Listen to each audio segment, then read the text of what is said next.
Mga kagabay, magandang hapon, magandang gabi, magandang umaga, magandang tanghali. Saan man tayo naroroon, anuman ang ating mga ginagawa, una at higit sa lahat, ating ialay ang ating mga sarili sa ating Panginoon. Sa loob lamang ng ilang mga sandali, ating damhin ang presensya ng Diyos.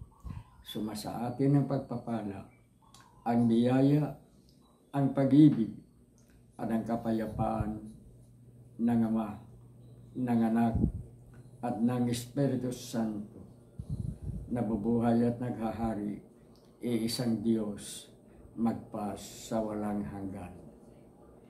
Mga kagabay, sa ating paggawa ng isang bagay, halimbawa, sa ating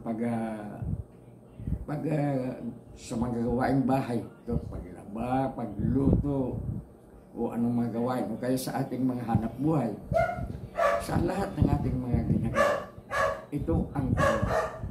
Tayo ba ay napipilitan o tayo ay kusang loob na gumawa?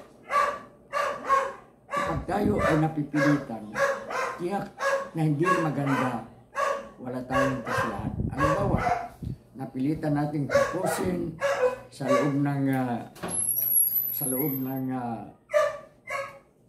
oras halimbawa ang isang gawain. Kailangan natin tapusin. Minsan sa halip na matapos natin o magawa natin ng mabuti, ay wala, nasisira sapagkat ito nga, napipilitan tayo. Kaya maganda, yung anuman ang ating ginagawa ay dahil sa mayroon tayong commitment. Gusto natin, kusang loob natin, mahal natin ang ating ginagawa. Hindi tayo napipilitan. Kaya tayo nagpapasalamat na tayo ay nagtapos ng high school na isang working student. At doon sa pinapasukan ko bilang isang working student, mga pare ang nagpapatakbo ng school. Bawat tunog ng kampanilya ay hindi yan sorbetes. Yung mga bata, pag makarinig yung kalimbang na parang musika ang tunog, sorbetes yun. Pero doon sa paaralan nating pinag-aralan, ang bawat tunog ng isang maliit na kampanilya, ang ibig sabihin, may kailangan kang gawin. May kailangan kang gawin. Halimbawa, alas 6 ng umaga, nandiyan na ang sorbetero. Tutunog na si Father, magpapatunog na si Father ng kanyang kampanilya. Ang ibig sabihin niyan, magbihis ka na. At muli, pagdating ng alas 7, huwag ka na maghintay ng sorbetes. Tingnan mo lang ang malaking reloj sa iyong harapan kung anong oras na. At bawat oras na yan, mayroon kang dapat gawin, mayroon kang dapat tuparin. At nararamdaman ko kahit na high school pa lamang tayo noon, na minsan parang napipilitan tayo. At kapag ang pag-iisip natin ay napipilitan tayo, ay hindi tayo makagawa ng mabuti. Tula, halimbawa, tutunog ang kampana para papunta na kami sa chapel, sa kapilya, para sa morning prayers, morning mass. At tayo noon ay isa tayong altar server, isa tayong sakristan. Kaya tayo ang nag-aasikaso ng kampanilya, ay ng kapilya, school chapel. So dapat nauuna tayo sa ating mga kasamang mga working students. Lahat may oras. Iyan nga ang tinatawag na time management. Hanggang sa tayo ay lumaki, nakapagtrabaho tayo ng iba't ibang mga gawain, iba't ibang mga tungkulin na tanim sa ating kaisipan na napakaganda. Kaya lang sa mga pagkakataon ito, marami ang nagagalit. Dahil sa, minsan sabi nila, masyado tayong mayabang.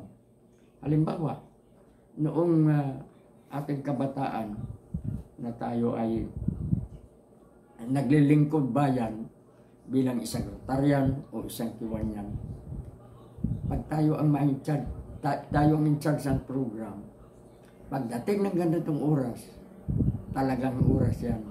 Kaya marami tayong hindi nakaunawaan. Marami ang nagagalit, tinatawag pa tayong mayabang. Pero hindi yan kayabangan ang pagsunod sa commitment. Pag may usapan kang alas ay 10 ng umaga, mayroon kayong lakad. 10 minutes before 10 o'clock, kailangan nakahanda ka na. Yan ang itinuturo sa amin nung kami ay mga working student. Kaya nga minsan sa mga panahon ito, pagka ma-disappoint tayo sa oras, laging nagbabalik sa atin at sinasabi natin, sana ito pa rin ang school ko at natututo. Pagdating ng ganung oras, kahit anong ginagawa mo, kung hindi natatapos, pasensya ka. Tanggapin mo ang kaukulang parusa. Kaya ito ang pagkakaiba ng voluntary commitment at ng sumusunod lamang. Halimbawa, sinasahuran tayo para gawin natin yan. Magwalis tayo, parang ganun, hintay natin ang oras. Dahil hindi natin mahal ang ating ginagawa. Hindi nanggagaling sa ating mga puso ang kabutihan o kasamaan ng ating mga ginawa. Nanggaling sa kautusan. Tapusin mo ito, gawin mo ito. Napilitan tayo. Kaya minsan, masama ang loob natin, tayo pa ang magalit. Pag hindi natin magampan ng ating tungkulin, tayo pa ang galit. Bakit?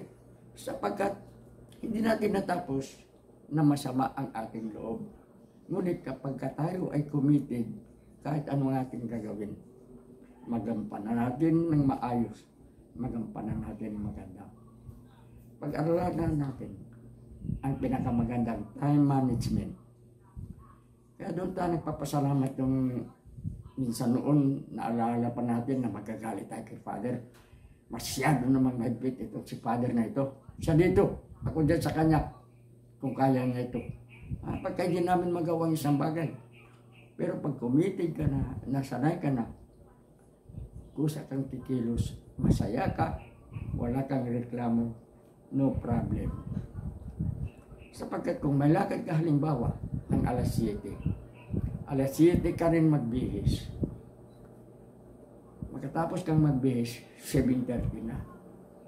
Ano pang magagawa ng 30 minutes na pinadaan mo? Kung pagdating ng 30 minutes na yan, may biglang papasok na ibang dapat mong gawin, wala na yung nauna mong hindi nagawa. 1 minuto lang na pagkakamali natin. 1 minuto lang. Yan ang natutuhan ko nung panahon na kami ay working student. Kaya noon mga taon na yan, pasalamat tayo sa Diyos na binigyan tayo ng pagkakataon na mapunta tayo sa isang mahigpit na disiplina sa buhay. Natuto tayo ng time management. At ang time management ay nakasalalay sa 2 katanungan. Kung tayo ay napipilitan lamang o tayo ay kusang loob, tayo ay committed. Kailangan matapos ko ito. Hindi para sa akin, kung hindi para sa iba. Para sa aking mga anak, para sa aking kapwa, para sa Diyos. Maganda ang talagang ang lahat ng ating gawin ay nagmula sa ating committed heart, sa ating committed physical strength. Yung talagang binibigay natin, ibinuhos natin sapagkat mahal natin ang ating ginagawa. Mahal natin ang nagpapagawa sa atin, mahal natin ang makikinabang sa ating ginagawa. Pagmamahal, commitment, pag-ibig, commitment, at hindi napipilitan na susunod lang. Dahilan sa binabayaran, sinasahuran, o kaya parusahan kung hindi magawa ang isang bagay.